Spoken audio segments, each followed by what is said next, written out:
Good morning. It's Lisa with Lisa Heal Yourself. Today I want to talk about fear and building back your confidence. So I'm just parked outside a store waiting for it to open, and I have a few minutes to do this video. And one of the reasons we really crash and go downhill, or have a hard time healing, I believe, is lack of confidence, lack of self-confidence. And I think that when we are scared of our symptoms, and when we're scared of that certain activities will bring them on, or that doing things will activate us, or that eating certain things, or that doing certain activities or workouts or going places or interacting with people or times of day or just anything that you are now caught up in a cycle on, we really need to remind ourselves there is nothing wrong with you. There is nothing wrong with you. You've got an overactive, dysregulated nervous system that is sending off fear signals constantly, legitimately, because you're scared, because you don't want to have these symptoms. And so you're tentatively walking around this life and this world on eggshells because you just want it to go away. You're laser focused on the symptoms all day long. Are they here? Are they better? Are they going away? What are they like? Instead of just focusing on living life. The reason why focusing on living life works better to help people heal is because in so doing so, if you get caught up in something that really takes your mind off of the symptoms, you forget for a time being. And if you forget for a time being and feel good, that builds your confidence that you're getting better. And so it's all about building your confidence that there's nothing wrong with you, that you can get better, that you will get better, and that you can live a full life.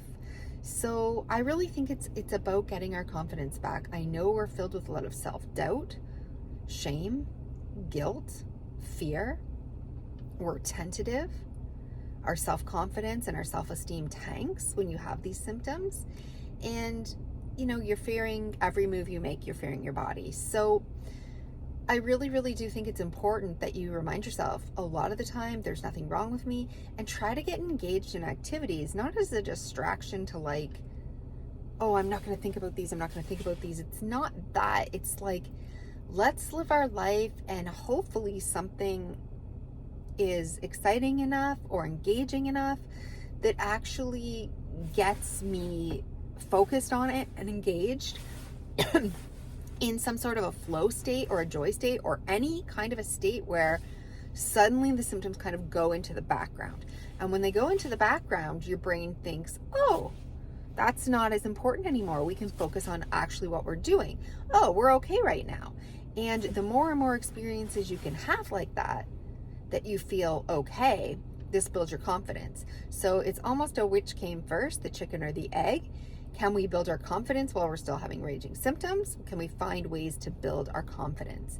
And a lot of times that's breaking through barriers. So it doesn't really matter whether you build your confidence first or whether you're doing an activity and you feel better and that builds your confidence. Of course, always feeling better is going to build that confidence. But if you have to fake it till you make it for a while, building your confidence is important. So what can you do? Find something you can do. I can do this. Okay, great. Build your confidence on that. Okay, I can walk, or I can do this activity in my house, or I can do this. And just continue to keep going and expanding. So the more you expand your world and the more you have successful experiences, the bigger your confidence is going to grow, and that's how it's going to snowball and exponentially grow into healing. If you're expanding your experiences and you keep having setback after setback and setback, that's going to recoil you, right? You're going to get more and more scared. So what you have to do for a period of a time being, maybe a month, 30 days, 60 days, 90 days, is just say, I'm going to live my life no matter what they do, and continue to keep moving forward, continue. And eventually you're going to say, oh, I can do that thing. So you may have to fake your confidence first. You may have to just, even with zero confidence, say, I trust that this will build confidence, and go ahead and do the activity. have the experience, live your life, try to engage in your life, try to build little moments of confidence, and build yourself up. Every time you do something, say, I did it, I can do it. See, I can do that. Build your confidence up. Don't worry if the symptoms come with you for a period of a time being. Don't worry about that. Right now, we're just building experiences. Oh, I can go to the store. Oh, I can, clean my house, or I can do the dishes, or I can engage with my children, or I can socialize with this person, or I can, you may not be able to do any of it at first, but build little things, build yourself up, push past your fears, push past your anxiety, push past all that tippy toe that we tiptoe through life, and just build yourself experiences. Don't push yourself so far and so out of your comfort zone that every experience is bad and then you're just setting yourself back. But don't worry if it's bad. Just don't let that recoil you. Don't let those bad experiences push you further back from trying new experiences. Whenever you have a bad experience, say that was a learning experience, my brain is just trying to learn this new thing, and keep doing it. So we never recoil from what we are doing, we continue. So if walking for 10 minutes gives you symptoms, you have to keep walking for 10 minutes every day. You have to walk until you can walk for 10 minutes without symptoms. One day it will happen, and then you'll push through that barrier. And once you do it 2, 3, 4, 5 times, your brain will not give you that problem anymore. It might give you a spike at 20 minutes or whatever it is. All I'm saying is we have to keep going. Don't let the bad experiences push us back. Hold your ground, draw the line, hold your ground. You won't be pushed back from an experience once you try it, once you do it. You're going to continue to do it. And this is how we continue to expand, continue to move forward, continue over time to build confidence. And when we get that confidence in our ability to do things, have experiences, be okay, our body will settle, our nervous system will settle. So, and whenever the nervous system does settle and you find yourself engaged in something, really, really cement that in.